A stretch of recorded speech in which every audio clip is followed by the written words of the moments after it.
प्रिय दोस्तों, नमस्कार। सत्य को जानने का वास्तविक अधिकारी कौन? किसको सत्य का वास्तविक अधिकारी कहा जाएगा?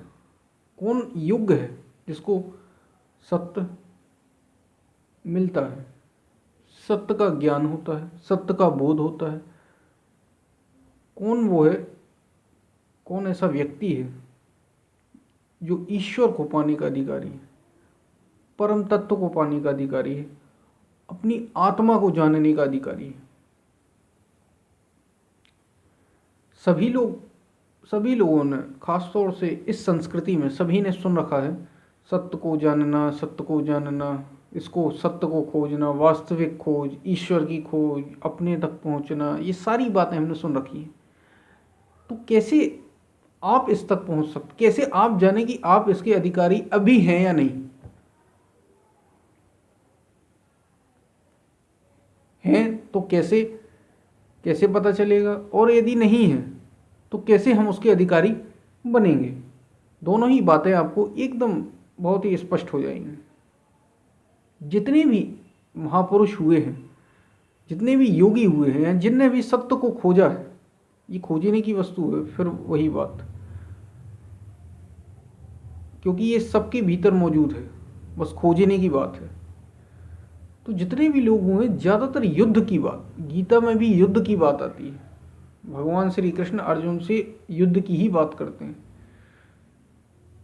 तो गीता में युद्ध की बात आती है, और जितने भी योगी हुए हैं उनमें से अधिकतर योगी आपको मिलेंगे तो वे कहीं ना कहीं योद्धा रहे हैं, योद्धा रहे हैं किसी न किसी अपने पिछले जन्मों में, और उसके बाद वे अपने अगले जन्मों में एक योगी हो गए, महापुरुष हो गए हैं। ऐसा क्यों? युद्ध से इसका थोड़ा विशेष संबंध क्यों है? इसका कारण ये है कि आपको सत्य का मतलब ये है, सत्य को जानने या परमात्मा तत्व में या आत्म तत्व को जानने का मतलब है अपने भीतर की खोज करना। अब आपको इसमें खोज करना है, इसका मतलब आप जब अपने मन शांत तरीके से आप अपने मन को देखना शुरू करते हैं, ध्यान करते हैं, कुछ भी, जिन लोगों ने थोड़ा सा भी ध्यान किया है, थोड़ा सा भी कभी ईश्वर का चिंतन किया है, थोड़ा सा भी स्वाध्याय किया है, वे जानते हैं कि जब आप थोड़ा भी ध्यान लगाने की कोशिश करते हैं, मन भागता है, बहुत ही तेजी से भागता है, कई सारे विचार एक साथ आते हैं, और उनको ही रोकना है आपको। विचार रहित, थॉटलेस ही तो कहा जाता है, कुछ चॉइसलेस अवेयरनेस। आपको कोई विचार नहीं करना और बस अवेयर होना है, जागरूक होना है। तो ये भी एक युद्ध हो गया। ये कैसा युद्ध है? अंदर का युद्ध। बाहर का युद्ध कैसा होता है? बाहर का युद्ध, जो आप बाहर युद्ध लड़ते हैं, उसमें अपने हाथों, अपने पैरों का इस्तेमाल, अपनी बाहर की इंद्रियों का इस्तेमाल, बाहर के हाथ, पैर, इंद्री, बुद्धि बाहर की तरफ आप उपयोग करते हैं, वो आसान होता है, उसका आपको अनुभव होता है, वो आसान होता है, आप वहाँ आसानी से आ जा सकते हैं। लेकिन जो ये भीतर का युद्ध है, ये भी एक युद्ध ही है। उसमें आपको जीत मिलती है तो भी आप बाद में हार ही जाते हैं, हमेशा तो रहते नहीं यहाँ जीतने के बाद, नाम आपका भी हमेशा नहीं रहता। ये जो भीतर का युद्ध है, इसमें अगर आप जीतते हैं तो आप बुद्ध हो जाते हैं, महावीर हो जाते हैं, आप सदा सदा के लिए अमर हो जाते हैं, क्योंकि ये किसी दूसरे के लिए नहीं होते, ये खुद के लिए होते हैं। इसमें आपको वास्तविक शांति मिलती है। और इसलिए ये जो युद्ध है, इसलिए जो ज्ञानी पुरुष हुए हैं, आत्मज्ञानी पुरुष हुए हैं, उनमें से ज़्यादातर कभी ना कभी योद्धा रहे हैं। तो वे बाहरी योद्धा रहे हैं, अब वे भीतर के योद्धा हो गए, और भीतर से उनने उस युद्ध को भी उनने जीता, और आत्म तत्व को पाने के, आत्म तत्व को पा लिया। तो इसका अधिकारी कौन? बात ये थी, आत्म तत्व को जानने का अधिकारी कौन है? अधिकारी वो है कि अधिकारी के लिए बहुत ज़्यादा विशेष योग्यता चाहिए, कुछ भी नहीं चाहिए। बस जब आपके अंदर ये इच्छा पैदा हो जाती है कि अब हमें कुछ भी नहीं चाहिए, जब आप संसार से, यानी ये जो जितनी भी चीज़ें, गो गोचर जहाँ लग मन जाई, सो सब माया जानिहु भाई। गोस्वामी तुलसीदास जी ने ये लिखा है, गो गोचर जहाँ लग मन जाई, जहाँ जहाँ मन उड़ान भरता है, बाहर इंद्रियां जहाँ जहाँ देखती हैं, जहाँ जहाँ सुनती हैं, गो गोचर जहाँ लग मन जाई, सो सब माया, ये सब माया है, इसको माया जानो। जब आप इससे, आपका तादात्म्य खत्म हो जाता है, इसके प्रति कोई विशेष लगाव नहीं रह जाता, रस नहीं रह जाता, अब इसमें और कुछ पाने की लालसा नहीं रह जाती, तब आप भीतर की ओर मुड़ना शुरू करते हैं।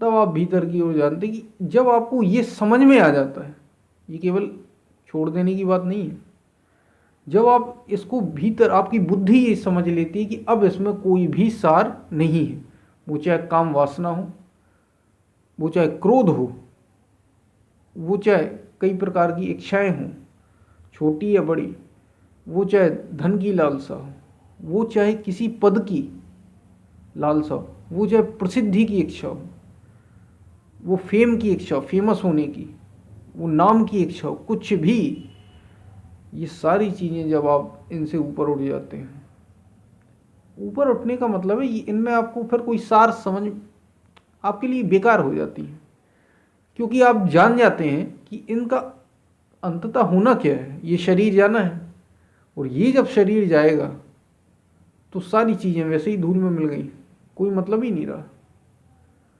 और हमने अंत में कुछ पाया नहीं। जब आपको ये समझ में आ जाता है, लेकिन ये सबको समझ में आता है, अंत समय तो सबको समझ में आता है, उसमें भी बहुत से लोगों को नहीं समझ में आता, वो ये सोचते हैं अब हम अगले जन्म में कुछ और करेंगे, वो तो अभी बहुत पीछे है। लेकिन कुछ लोगों को ये समझ में आ जाता अंत समय, लेकिन तब तक समय निकल चुका होता, और कुछ लोग बहुत पहले ही ये समझ लेते हैं कि भाई इसका हमारे दादाजी का अंत हुआ, हमारे पिताजी का अंत हुआ, अब हमारा भी अंत होगा। उनने इतना सब इकट्ठा किया और कुछ भी साथ नहीं ले गए, न स्त्री, न पद, न धन, न ऐशाराम, ये संपत्ति, न पुत्र पुत्री, कुछ भी साथ नहीं ले गए, न ये शरीर ही साथ रह गए। तब उनमें भीतर की ओर वास्तविक, तो फिर वास्तविकता है क्या, व्हाट इज रियलिटी, रियलिटी है क्या, तब उनके भीतर ये भाव जागता है कि मैं जानना, मुझे ये सब कुछ नहीं चाहिए, और तब पैदा होती है, तब आप अधिकारी हो जाते हैं आत्मा को जानने के, या तब आप अधिकारी हो जाते हैं पूर्णता को पाने के, कंप्लीटनेस, पूर्णता को पाने के, या तब आप अधिकारी हो जाते हैं सत्य को जानने के, तब आप अधिकारी होते हैं। और जो अभी बाहरी उलझा है, बाहर क्या है, संघर्ष ही है, और यहाँ तक पहुँचने के लिए भी संघर्ष चाहिए, क्योंकि आपने अभी तक जो सब किया उसके संस्कार, संचित कर्मा जिसको कहा जाता है, वो आपके भीतर मौजूद है, इन सब से पार पाना है आपको। तो ये युद्ध बाहर के युद्ध से बहुत कठिन है। तो जब आपकी इच्छा ही है ये कि हमें अब अपने को पूरा करना है, कंप्लीटनेस, या हम वास्तविकता को जानना चाहते हैं, आखिर सत्य है क्या, हम उसको खोजना चाहते हैं, तो फिर आप वो पा लेते हैं, फिर इससे फर्क नहीं पड़ता कि बाहर क्या है भीतर क्या है, आप तो बस जानना चाहते हैं। और शांति है किसमें, आप हर चीज, वास्तविक सुख किसमें है, सुख, सच्चा सुख। सुख तो कई प्रकार के हैं संसार में, इंद्रियां भी सुख देती हैं, इंद्रियां मतलब आँख, नाक, कान, सुनते हैं, आपको सुख अच्छा लगता है, आप स्वाद लेते हैं, अच्छा तो आपको अच्छा लगता है, ये सारे जो सुख हैं क्षणिक हैं और ख़त्म हो जाते हैं, कुछ समय बाद किसी काम के नहीं। आप जो चीज़ भोजन में लेते हैं, जीभ के नीचे गया, यहाँ कंठ से, गले से नीचे गया और बेकार, सारा स्वाद, मीठा हो खट्टा हो, यहाँ बस इतने 2 इंच की रसना, इसके नीचे गया और सब बेकार है, कोई मतलब नहीं। लेकिन फिर भी आप सोचिए, इससे इतनी बड़ी भोजन की कितनी तरह तरह की वैरायटी खड़ी है। तो ये बात है। तो जब आपको ये समझ में आ जाता है, तब फिर महर्षि पतंजलि कहते हैं अथ योग अनुशासनम। महर्षि पतंजलि ने योग सूत्र, पतंजलि का योग दर्शन, पतंजलि ने अपने योग दर्शन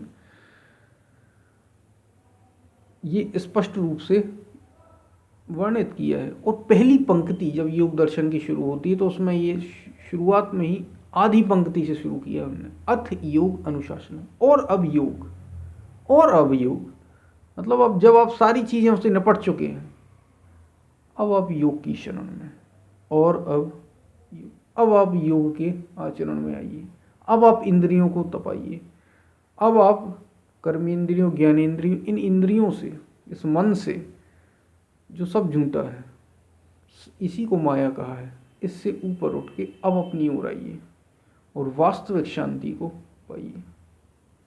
ये वर्चुअल नहीं है, ये आभासी नहीं है, ये वर्चुअल नहीं, ये रियलिटी, ये वास्तविकता है। अब आप अपनी वास्तविकता की ओर आइए। तो जब